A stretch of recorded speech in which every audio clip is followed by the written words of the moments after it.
স্টেশনে সেই থেকে বসে থাকতে থাকতে বোর হয়ে গেছি, তাই একটু ক্যামেরা অন করলাম। আর ক্যামেরা অন করতে না করতেই ট্রেন অ্যানাউন্স হয়ে গেছে। তো হ্যালো এভরিওয়ান, আমি তানিয়া। তোমরা সবাই কেমন আছো? আমি তো অনেক অনেক ভালো আছি। এখন যাচ্ছি জুতো কিনতে। তো অনেক ঘোরাঘুরির পর এই যে একটা দোকান পেয়েছি, চলো এখান থেকে আগে জুতোটা কিনে নিই। তো জুতো তো কেনা আমাদের কমপ্লিট। তো এবার যাব কলেজ, মেনলি কলেজেই এসেছি। এই ড্রেস দেখে নিশ্চয়ই তোমরা ভাবছো যে আমরা ঘুরতে এসেছি, মিথ্যে মিথ্যে বলছি।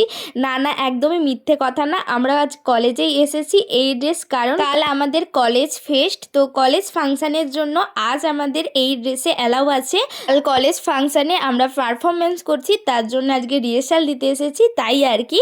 তো চলো, তোমাদের জন্য ধামাকাদার ভিডিও আছে, তোমরা অপেক্ষায় থেকো। আমি খুব তাড়াতাড়ি সেই সব ভিডিও তোমাদের সাথে শেয়ার করব। আজকের মতো টাটা, বাই বাই। সবাই অনেক অনেক ভালো থেকো, সুস্থ থেকো।